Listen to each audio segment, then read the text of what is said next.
Musulmans, musulmanes de France, assalamu alaikum. Que la paix et le salut soient sur notre noble prophète Mohammed, ainsi que sur sa famille, ses compagnons et tous ceux et celles qui l'auront suivi. Musulmans, musulmanes de France, comme vous le savez, Musulmans de France a le plaisir de s'inviter chez vous pendant ce mois béni de Ramadan. À défaut d'avoir eu une rencontre annuelle des musulmans de France en physique, eh bien nous allons la vivre chez soi en étant confinés. Et aujourd'hui, nous avons le plaisir et l'honneur de recevoir notre Cheikh Tariq Obrou. Assalamu alaikum, Cheikh, comment allez-vous? Comme ça, je vais très bien, comme un bon musulman dans le confinement, vivant un jeûne de manière intense et sereine. Super. Alors justement, on va essayer de voir ensemble comment vivre sereinement et intensément ce jeûne du mois de Ramadan, sur quelles références se baser. Je rappelle que vous êtes auteur et essayiste de plusieurs ouvrages et que vous êtes imam de Bordeaux. Alors, on va traiter ensemble aujourd'hui la thématique des modèles de référence dans le jeûne. La première question que l'on peut vous poser, Cheikh, c'est quelle différence y a-t-il entre la référence et le modèle? Oui, on peut faire une petite nuance entre la référence. On peut dire que la référence, ce sont des textes, le Coran ou le Sunna. Par contre, le modèle, c'est l'auteur. Pour le Coran, c'est Dieu. Pour la Sunna, c'est notre prophète Mohammed sallallahu alayhi wa sallam. Et donc, nous avons deux modèles. Un modèle transcendant et un modèle accessible qui est notre prophète Mohammed sallallahu alayhi wa sallam, daté, situé, fait de la même substance que nous autres humains. Et donc, effectivement, comment passer de la référence au modèle? Parce que les références indiquent le modèle. L'objet même premier du Coran, c'est le discours sur Dieu lui-même, ses attributs, ses qualités. Également, le prophète n'est pas un simple facteur, un simple messager. Il est le messager et le message en même temps. C'est une incarnation d'un message. L'incarnation de la parole de Dieu. C'était un Coran ambulant. Et donc, les musulmans ont deux modèles. Il y a le modèle divin, essayer de tendre vers les qualités de Dieu dans la mesure du possible, comme disait l'Izz ibn Abdissalam dans son ouvrage monumental, Shajaratul Ma'arif wal Ahwal wa Salihul Aqwal wal A'mal. Il propose Dieu comme modèle. Il dit At-takhalluq bi akhlaq ar-Rahman hasab al-imkan. Imiter les qualités de Dieu selon les possibilités.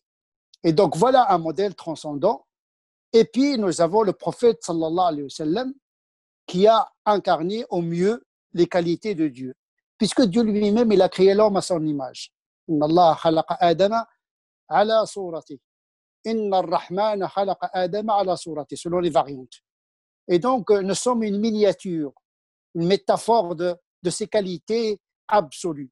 Et donc, nous tendons vers l'absolu à partir de la relativité de nos qualités. D'ailleurs, Dieu s'est manifesté à l'homme à travers les attributs qu'il connaît de lui-même. Nous connaissons qu'est-ce que ça veut dire Rahma, parce que nous avons une parcelle de cette miséricorde en nous. Il nous parle de l'orgueil, parce que nous avons une partie de cet orgueil. Il y a l'orgueil positif, il y a l'orgueil négatif. Tout n'est pas péjoratif quand il s'agit d'imiter Dieu. Tout dépend de l'intention. Par contre, l'imitation de l'essence de Dieu, c'est inaccessible.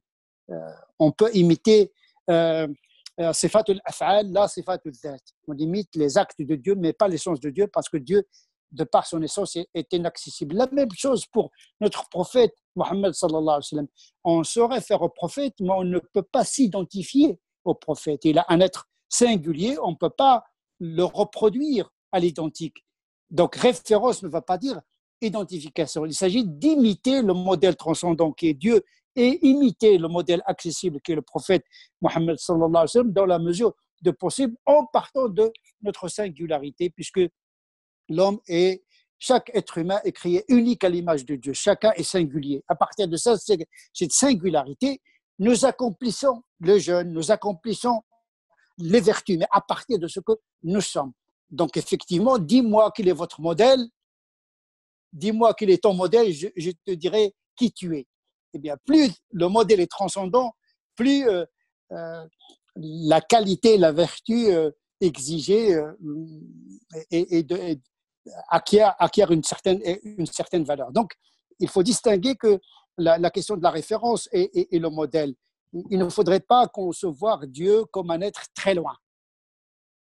Beaucoup de musulmans vivent leur religiosité avec une distance énorme avec la divinité de Dieu, subhanahu wa ta'ala. Dieu, c'est l'être le plus intime par rapport à nous. Donc, nous devons avoir une vie de proximité par imitation de Dieu. Concernant le jeûne, en vérité, nous faisons comme Dieu. Dieu ne mange pas, ne boit pas, ne copule pas, comme les anges également. Et donc, c'est une imitation d'un attribut de Dieu, subhanahu wa ta'ala. Et si vous permettez, pour approfondir ce que vous dites, pour se rapprocher de Dieu, du coup, imiter le modèle qui est le prophète Mohammed sallallahu alayhi wa sallam avec tous les enseignements qu'il nous a apportés, notamment à travers sa pratique et aussi ses dires. Comme une étape, parce que l'objectif, c'est Dieu. Donc, on passe par le prophète pour accéder à l'absolu. Voilà, donc ce sont des étapes de cheminement. Salik, c'est comme ça qu'il fonctionne. La voie est tracée par le prophète sallallahu alayhi wa sallam, mais le but, c'est d'atteindre Dieu, subhanahu wa ta'ala. Ça veut dire la connaissance de Dieu par imitation. Beaucoup de savants, ils ont proposé une théologie morale qui se base sur la parole qui dit « Takhallaqu bi akhlaqillah ». Bien sûr, ce n'est pas un hadith, mais c'est une parole qui a été adoptée presque par tous les théologiens, par tous les savants en matière de théologie morale.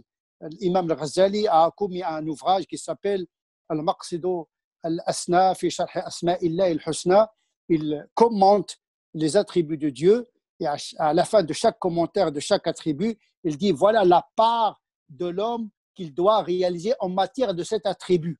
Et donc, ce n'était pas choquant pour les théologiens du Moyen-Âge. Au contraire, c'est une obligation presque que de tendre vers l'absolu à partir de ce que nous sommes, en passant par le modèle accessible qui est notre prophète Mohammed sallallahu alayhi wa sallam. Que ce soit dans le jeûne, que ce soit dans les autres champs de la moralité, le modèle accessible, c'est Mohammed sallallahu alayhi wa sallam, daté et situé, pour accéder à quelque chose de transcendant que sont les qualités d'Allah subhanahu wa ta'ala lui-même. Alors justement, on est en plein mois de Ramadan, c'est le mois du Coran, du livre sacré, c'est le mois aussi du sacrifice. J'aurais une question à vous poser, c'est comment justement s'imprégner de la référence qui est le prophète sallallahu alayhi wa sallam et aussi du Coran pour vivre un mois sacré rempli de rahma, de quiétude. Oui, je vois bien que vous hésitez beaucoup de passer le passage du prophète à Dieu. Il ne faut pas hésiter parce que le jeûne, c'est l'imitation de Dieu et des anges aussi. Samad, ça veut dire celui qui n'a pas de tube digestif. Et donc, en vérité, la journée, on tend vers cette samatitude de Dieu selon les limites, hasab al-imkan. Mais le modèle, elle reste toujours l'imitation de Dieu, ce qui permet une proximité privilégiée par rapport à la parole de Dieu qui est le Coran. C'est être dans une disposition presque qui imite Dieu pour… Pardon ? C'est une forme de noblesse. Noblesse, non, c'est une imitation pour pouvoir accéder à la connaissance de la parole de Dieu, parce que la parole de Dieu, c'est un acte de Dieu. Il faut souligner que même en matière de la compréhension de la révélation, il faudrait imiter Dieu, comme disait l'imam Shatibi. Al-Mujtahid, il doit imiter l'acte de tanzil de Coran. La révélation porte en elle-même l'acte de Dieu. Il a traduit sa pensée en une langue accessible aux êtres humains. Donc, il faut rendre notre Coran accessible à nos contemporains. Il faut le traduire d'une certaine manière. Donc, prolonger l'acte de Dieu dans la transmission de la révélation, dans le langage de nos contemporains. Également, cette révélation s'est faite avec subtilité, par fragments. Les enseignements de l'islam n'ont pas été révélés d'un bloc.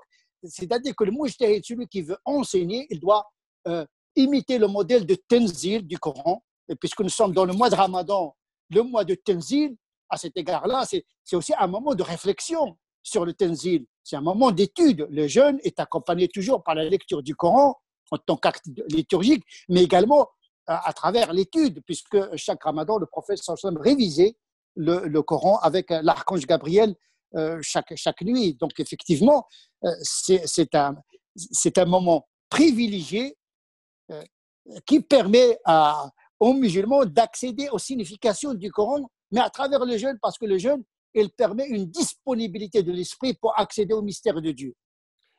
Alors justement, en fait, quand j'utilisais le terme noblesse, c'est justement Dieu souhaite qu'on se rapproche de lui à travers le Coran, à travers aussi la pratique et la mise en pratique des enseignements du prophète sallallahu alayhi wa sallam, pour justement nous purifier et rechercher une spiritualité nous rapprochant du divin. C'est dans ce sens-là, en fait, que je parlais d'actes de noblesse par rapport, par exemple, à nos frères en humanité qui, par exemple, ne jeûnent pas et n'ont pas cette proximité avec le divin. Oui, c'est une vertu plutôt. Oui, Oui, c'est une vertu. Le jeûne, c'est un comportement, mais également accompagné par d'autres attributs de Dieu. Sabr, c'est le mois de sabr. Et Dieu, il est patient. Euh, et donc, beaucoup de rahma, c'est le mois de l'maghfira. Donc, il faut essayer de traduire les attributs de Dieu pendant le mois de Ramadan parce que nous sommes dans un moment de pratique un peu particulier. C'est une pratique d'imitation de la transcendance par excellence parce que nous quittons notre nature humaine en quelque sorte parce que la nature humaine est conditionnée par la consommation. La nourriture, l'acte sexuel. Là, nous quittons presque, nous oublions notre nature humaine pour justement se mettre dans une proximité qui nous permet de réaliser d'autres attributs et de pouvoir comprendre justement la parole de Dieu. Shahru Ramadan alladhi unzila fihi al-Qur'an. Si nous jeûnons, c'est qu'il y a une raison. Il y a une coïncidence entre le jeûne et la révélation, le contact, la communication de Dieu avec les êtres humains. Comment nous allons. C'est aussi un moment intellectuel qui s'inspire de l'acte de communication de Dieu. Communiquer. Comment enseigner à nos enfants le jeûne, comment enseigner à nos enfants par subtilité, par fragments, par pédagogie. C'est la pédagogie divine. La yukallifu Allahu nafsan illa wus'aha. Reproduire les actes de Dieu à travers la notion de tenzil et l'appliquer justement à la question du jeûne. Jeûner dans la mesure du possible. Quand on est malade, eh bien, on a la dérogation parce que le but, ce n'est pas de mortifier le corps, mais de permettre à l'esprit de s'élever, etc. Donc, l'acte du jeûne, il est rempli d'enseignements. Il y a le côté intellectuel, il y a le côté de l'interprétation de l'acte de Dieu, et il y a également la réalisation de l'éthique, c'est-à-dire l'aspect social du jeûne, la solidarité, un Dieu secourable, al-Mourif. Nous devons, justement, on se prive pour partager, on ne se prive pas pour économiser. Et donc, en vérité, le jeûne du mois de Ramadan concentre beaucoup de vertus. Alors, comment se concentrer, j'aurais envie de dire, sur la référence divine à travers le Coran pour bien vivre notre jeûne du mois de Ramadan? Comment nos téléspectateurs qui nous suivent peuvent, voilà, à travers le Coran, essayer de ressentir cette proximité avec Dieu et aussi à travers le jeûne qu'ils effectuent? L'erreur à éviter, c'est de considérer que la pratique est l'objectif. Le jeûne, ce n'est pas l'objectif. La prière, ce n'est pas l'objectif. C'est un moyen obligatoire, mais qui mène à autre chose. Fait la prière pour entretenir la souvenance de Dieu. Jeûner, c'est pour accéder à la connaissance de Dieu. Le but, c'est Allah subhanahu wa ta'ala. Ce n'est pas autre chose. Et donc, il ne faut pas oublier Dieu dans la pratique. Oublier Dieu dans le jeûne, dans les détails. Parfois, le fiqh, il nous fait oublier l'essentiel. Se concentrer sur halal, haram, comment jeûner, ce qui est invalide, ce qui est valide, mais au dépend du sens même de la pratique et de maqasid de l'ibada. Ça doit mener vers quelque part. Et c'est quelque part, c'est Allah subhanahu wa ta'ala. Mais donc, il ne faut pas oublier Dieu dans le chemin, dans la technicité de la pratique. Oublier Dieu parfois même dans des pratiques culturelles qu'on introduit dans le jeûne, comme si cela fait partie du jeûne.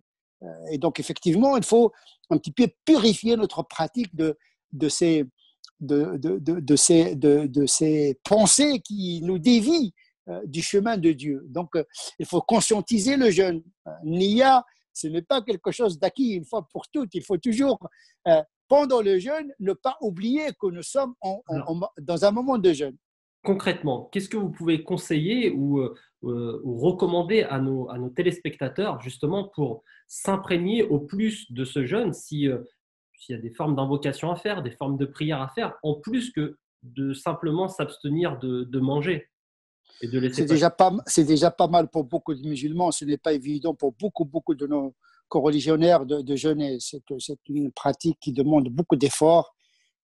Nous sommes dans des sociétés où il y a les tentations partout.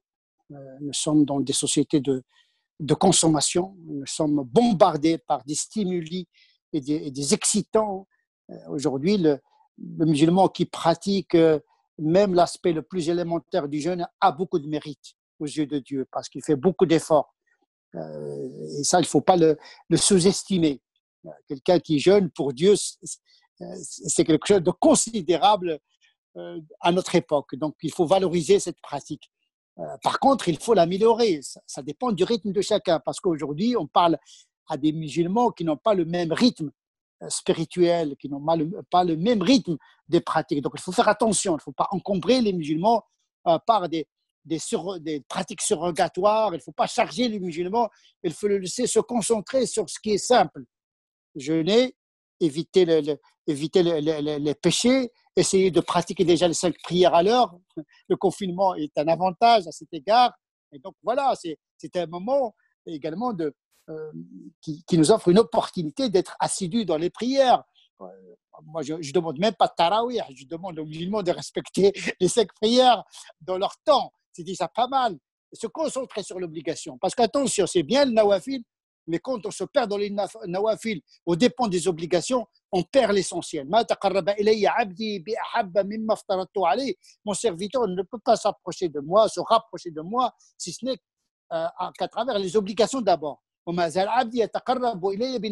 Puis vient l'étape suivante, c'est-à-dire les pratiques surrogatoires. Mais il faudrait d'abord assurer l'obligation avant d'amorcer les pratiques supplémentaires. Parce que parfois, beaucoup de musulmans considèrent que pendant le ramadan, le tarawih, c'est plus important que salat al-isha, par exemple. Mais Oui. c'est une erreur, il faut la rectifier. D'accord. Et justement, donc on a parlé du minimum, du SMIC du ramadan que l'on pourrait avoir, se contenter de jeûner, de faire la prière à l'heure. Mais on voit aussi qu'à travers le modèle qui est le prophète sallallahu alayhi wa sallam qu'on définissait tout à l'heure, il nous appelait justement à faire plus d'efforts pendant le mois de ramadan. Donc certes, l'obligation de s'abstenir de manger et de boire ou de rapports sexuels, j'aurais envie de dire l'évidence de faire sa prière à l'heure. Et puis, l'étape supérieure, qu'est-ce que ça pourrait être si on devait prendre en exemple le prophète sallallahu alayhi wa sallam? Oui, le musulman est invité à accomplir un effort. يا أيها الذين آمنوا اركعوا واسجدوا واعبدوا ربكم وافعلوا الخير لعلكم تفلحون وجاهدوا في الله حق جهاده هو اجتباكم وما جعل عليكم في الدين من حرج. Il y a dans ce verset un appel à la pratique de la prière. Il y a un appel aux adorations, parmi lesquelles figure le jeûne du mois de Ramadan. Et faites le bien. Mais cela ne peut s'accomplir qu'à travers un jihad. Un effort, parce que c'est pas facile de faire le bien. Et donc, il y a un effort. Et la récompense du musulman, c'est en fonction de l'effort qu'il fournit. On n'a pas tous la même énergie, la même connaissance. Ce qui est demandé, c'est l'effort, pas la victoire. Ce qui est demandé aux musulmans, c'est d'accomplir l'effort. Ouais. Et puis, pour rassurer le musulman, le verset dit il n'y a pas de gêne dans la religion pour que le musulman ne sombre pas dans un sentiment de culpabilité qui pourrait le pousser au désespoir. Donc, il faut toujours encourager le musulman. La vérité, c'est dans le chemin. On n'arrive jamais totalement au modèle final. La vérité, c'est dans le cheminement, dans l'effort. Il faut justement développer chez les musulmans la culture de l'effort et du cheminement, quel que soit le résultat. L'essentiel, c'est d'avoir l'intention de fournir l'effort. On peut échouer, on peut faire le jeûne comme il faut, mais toujours il y a un moyen de rattrapage. Nous sommes consumés par les fautes, mais heureusement, il y a le levier du repentir et de la réparation. Alors généralement, quand on pratique notre religion quotidiennement, tout au long de l'année, on fait attention à la pratiquer avec juste mesure. C'est-à-dire ne pas être dans l'excès à la fois dans la lecture, dans les prières, j'ai envie de dire, dans tous les actes quotidiens. Est-ce que cet excès est à éviter aussi pendant le mois de Ramadan ou au contraire, il faut lui laisser sa place? Chacun doit connaître ses propres limites.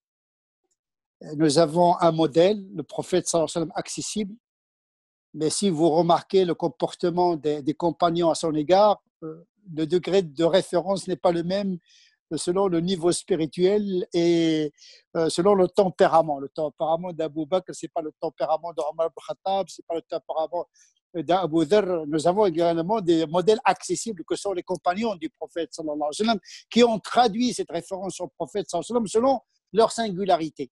Et donc, à cet égard, les compagnons restent également une référence pour nous. Le tempérament d'Abu Dharr, ce n'est pas la psychologie d'Omar ibn Khattab. Chacun doit rester comme Dieu l'a créé. Et c'est à partir de ce qu'il est qu'il se réfère au prophète sallallahu alayhi wa sallam. Donc, effectivement, il faut cheminer, il faut ne pas se surestimer, il ne faut pas non plus se sous-estimer. La première des choses, c'est de se mesurer déjà, de connaître ses propres capacités avant même de s'engager dans les prières surrogatoires, dans le jeûne surrogatoire, dans les pratiques surrogatoires. Alors, j'ai envie de dire, parlons du modèle qui est le prophète sallallahu alayhi wa sallam pendant le mois de Ramadan et en étant confiné.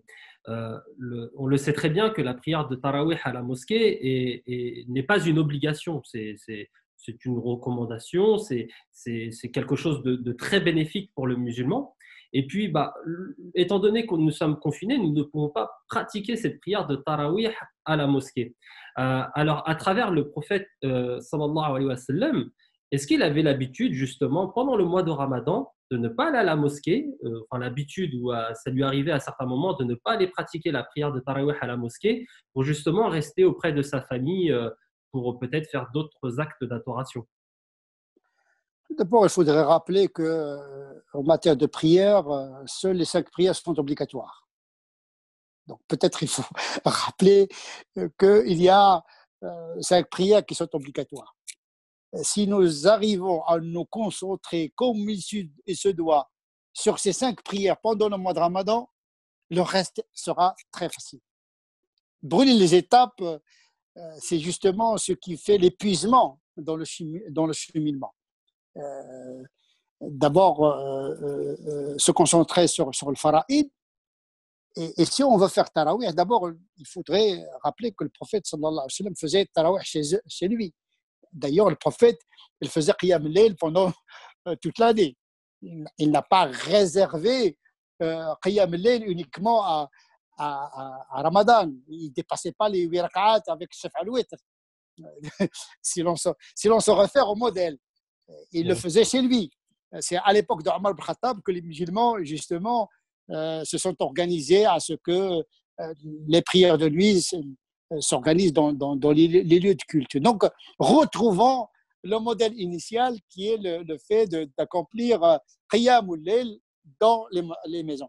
D'ailleurs, dans Sahih al-Bukhari, lorsque le prophète sallallahu alayhi wa sallam est sorti pendant le mois de Ramadan, il a trouvé que les compagnons l'attendaient pour faire un Qiyam al-Layl ensemble. Et le prophète leur dit non, faites la prière chez vous. Sachez que inna afdal as-salat salatul mar'i fi baytihi illa al-maktuba. La meilleure des prières surrogatoires, c'est la prière à la maison, sauf les prières obligatoires. Donc, à la base, les prières supplémentaires se font dans l'intimité, dans la discrétion, sauf les prières obligatoires. Donc, retrouvons l'asl, la base. Mais les musulmans ont pris l'habitude, c'est devenu presque une sunna omarienne. Et même une obligation pour certains, se dire que Oui, c'est plus parfois il y a important des de gens faire Tarawih que l'Aïcha. oui, ils préfèrent venir après l'Aïcha pour faire Tarawih en ratant ça l'Aïcha. Donc il faut mettre un peu de l'ordre dans les pratiques. On ne peut pas cheminer vers Dieu comme ça, avec des traditions qui ont encombré l'esprit des pratiques. Il faut remettre un peu de l'ordre dans nos pratiques. Commencer par l'essentiel. Moi, je suis contre l'encombrement de l'esprit des musulmans par des pratiques qui sont peut-être essentielles, mais moins essentielles que d'autres. Donc, effectivement, cette obsession de Tarawih, nous sommes dans des sociétés où le rythme sociétal est accéléré. Quand j'entre dans des mosquées où salat Tarawih dure 2 heures, 1 heure et demie, c'est pas Tarawih, c'est Ta'adib, c'est devenu des supplices. Non, Tarawih, le mot Tarawih, c'est l'apaisement, trouver une forme de fraîcheur. Ce n'est pas le cas. Il y a des gens qui sont dans Tarawih en train de subir les affres de la prière, ils ne sont pas à l'aise, ils ne font pas ça vraiment avec un esprit vraiment très spirituel. Donc, effectivement, peu de pratiques essentielles avec une fraîcheur, une concentration, mieux que la multiplication des prières surrogatoires aux dépens de l'essentiel. Cela dit, le confinement nous donne une opportunité de faire ces prières obligatoires et surrogatoires à la maison. Celui qui ne connaît pas beaucoup de Coran, il peut ouvrir le Coran et le réciter et d'être imam de sa propre famille. Et c'est une occasion aussi de réunir la famille, pas uniquement autour de la table et pour consommer, mais également autour de la table de Dieu spirituelle, autour de la table du Coran, en faisant des prières collectives à la maison. Et justement, on voit ce grand bien qu'il y a à travers le mal d'être confiné, car ça va certainement nous permettre de remettre les pendules à l'heure et remettre l'accent sur nos priorités en se disant, voilà, on est à la maison, on a la possibilité de cheminer en famille vers Dieu, de vivre le mois de Ramadan spirituel avec son épouse, ses enfants, ses parents, ses frères et sœurs. Et justement, je pense qu'il y a une certaine rahma et cela va nous permettre voilà, de remettre, on va dire, à niveau nos priorités en tant que musulmans. Parce que c'est vrai que beaucoup s'infligent des choses pendant le mois de Ramadan et spirituellement, on va dire, ça n'a pas vraiment d'impact. Paradoxalement, le confinement n'est pas antinomique à l'esprit du jeûne. On sait tous que l'atikaf se pratique pendant le mois de Ramadan. Le recul par rapport à l'agitation du monde, une retraite spirituelle. Bon, c'est un confinement qui nous offre une opportunité de pratiquer l'atikaf, pas l'atikaf forcé, mais l'atikaf libre et volontaire dans la maison. Voilà, le problème, c'est que les gens aujourd'hui, ils ont peur de la solitude, ils ont peur du confinement. Et ça, c'est un mauvais signe, parce que la spiritualité rime avec la retraite. Vous savez, quand Dieu a choisi de contacter le prophète sallallahu alayhi wa sallam pour la première fois, c'est pas dans le souk, c'est pas à la Mecque, c'est dans une grotte, loin du bruit de la ville. La vérité, quelque part, est banlieusarde. C'est dans la banlieue où Dieu se manifeste, dans la retraite, aux petits, dans les lieux de confinement, d'une certaine manière. Et donc, transformons ce mal à notre avantage. De toute façon, Amrul muslimi kulluhu lahu khayr. Comme dit une tradition de prophète, toute situation est en faveur du croyant. Encore faudrait-il saisir l'opportunité pour la transformer à son avantage. Cheikh, je crois qu'avec ces deux derniers éléments, tout est résumé. Tout est résumé. Profitez du confinement que vivait le prophète sallallahu alayhi wa sallam dans la grotte et du confinement que nous vivons aujourd'hui pour essayer de se rapprocher de Dieu à travers le modèle, en prenant exemple le modèle qui est le prophète sallallahu alayhi wa sallam, pour se rapprocher vers notre référence qui est Allah subhanahu wa ta'ala. Le temps nous est nous est compté et il est temps de mettre fin à cette belle discussion, cher. En tout cas, au nom de Musulmans de Barakallahu France, fik. je vous remercie. Merci vraiment pour tous ces éclaircissements que vous avez pu nous apporter. Et puis, qu'Allah vous accorde beaucoup de belles choses en ce mois de Ramadan, qui nous accorde le pardon et, euh, et de très belles choses, Inch'Allah. Barakallahu fik. Taqabbal Allah minna wa minkum. Amin. Salam alaikum, cher. Alaikum salam wa rahmatullahi wa barakatuh.